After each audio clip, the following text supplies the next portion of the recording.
The Toronto Star and the CBC are investigating the relationships between police, power, and privacy.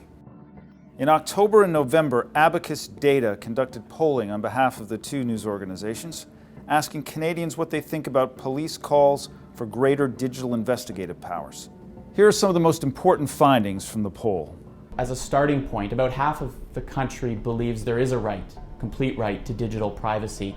But what we've also learned is that when you add some conditions on that right to digital privacy, for example, if a judge gives authorization through a warrant or court order to access that information, or if you're a suspect, well, then we find that Canadians are far more willing to accept that so-called right to digital privacy being conditional.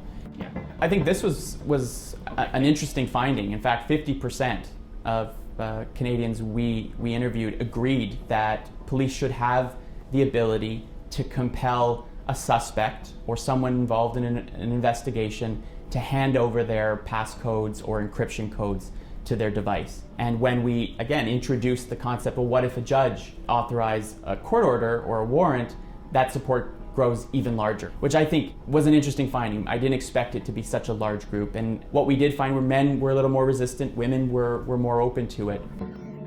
I think what we learned from this survey is by and large, most Canadians have at least some level of trust that law enforcement agencies, intelligence agencies, the justice system as a whole are going to, serve the public's interest. And I think this goes a long way into explaining other attitudes and behaviors, right? That if you don't trust these, police or CSIS or whoever to act in your best interest or in the best interest of the public, then you're not going to want them to have more powers that you might feel they will abuse or not use correctly.